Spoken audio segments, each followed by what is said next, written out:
on the Night Dreams Talk Radio Network can, but do not necessarily, promote any particular lifestyle, belief, religion, political affiliation, or other personal practice. These shows are for entertainment purposes only, and are not intended to treat, diagnose, and or claim any cure of disease or condition, or give any medical or legal advice.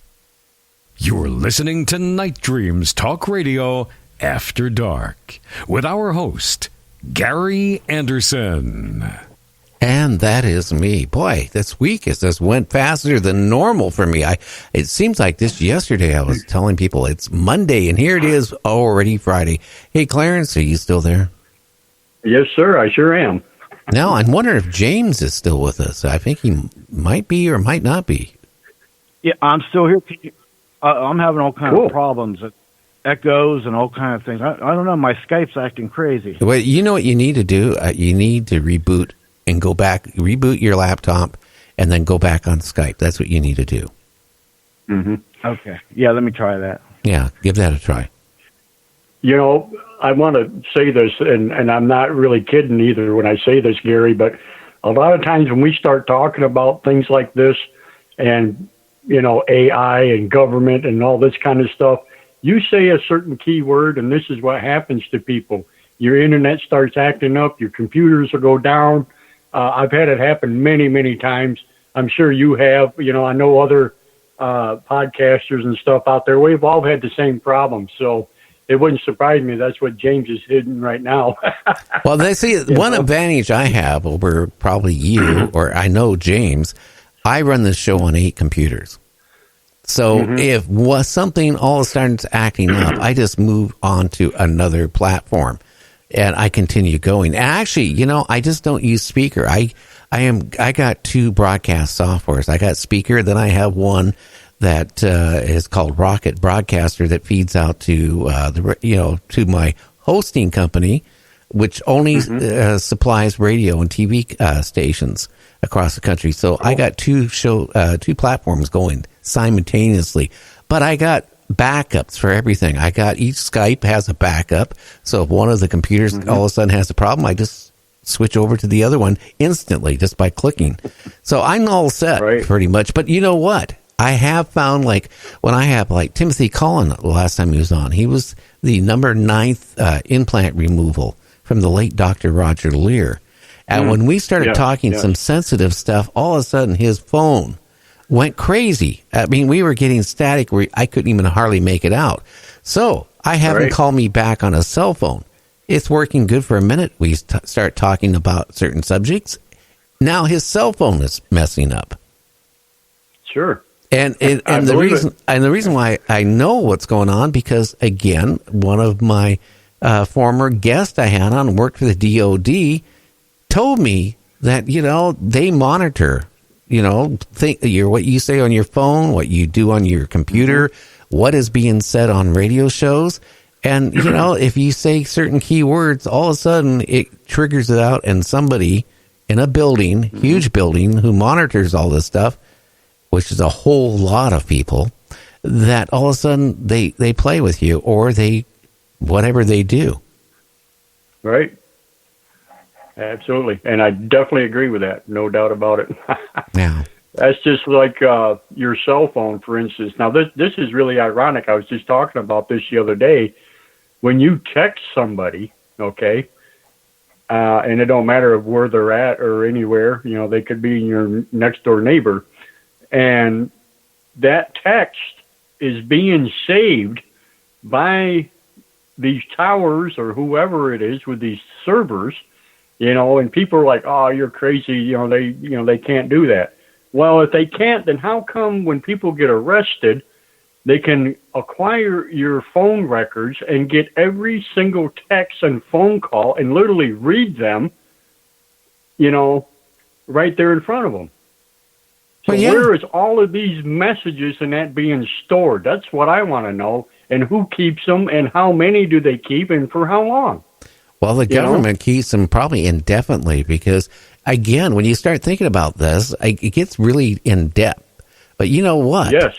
The former governor of Minnesota, Jesse, has repeatedly said that we're being monitored. Why do we still have all these empty FEMA camps all across the country? All this weird stuff is going on. Why do we have a couple places in this country where they have huge buildings and all they do is monitor the internet, what you type, your emails, your phone conversations on your cell phone? It is scary. You know, if you say the wrong word right now, you'll be on a list. I can tell you. And I know a couple words you can say, it'll get you on it, and I'm not going to say them.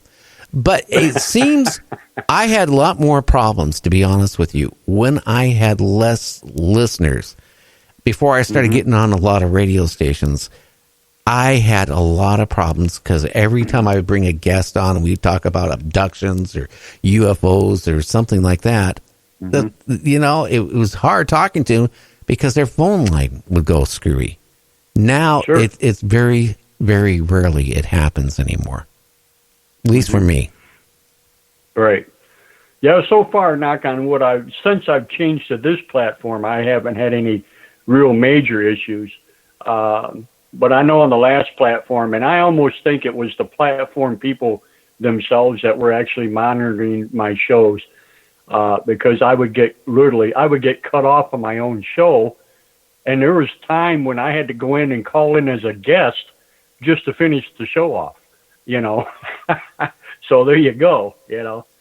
And the more and more I complained about it and whatever, they sent me an email saying, you know, we can move you over to this other platform if you'd like to go there. So I took them up on it, and that's why I got on here. So, well, I can say a lot of these platforms, okay, it's okay if you're thinking small. Because my problem is the one platform that you use and I use as my secondary, they told me that they can't even handle my my volume because they said they don't have the bandwidth to do it.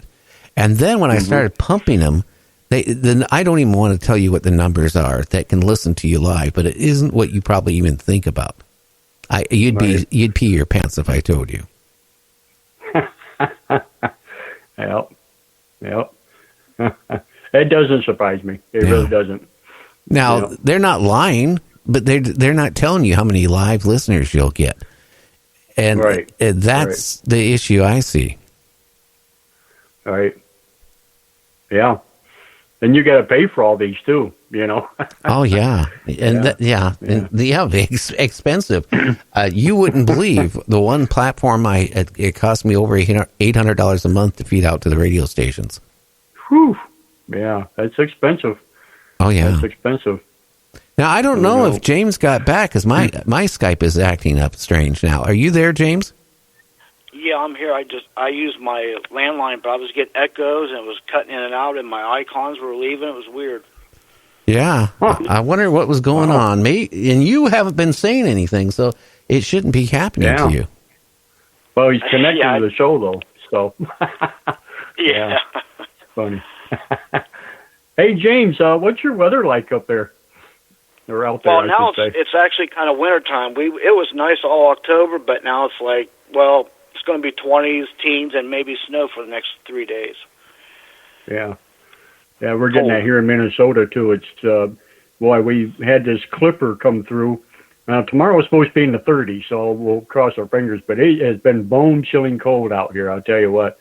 We've already got some snow, a little bit, but, you know, yeah, it really dipped down pretty fast. Here, too. Crazy.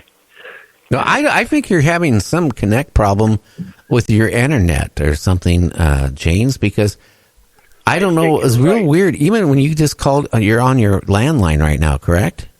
Yeah. Yeah, it took a long time for it to lock in. I was watching Skype.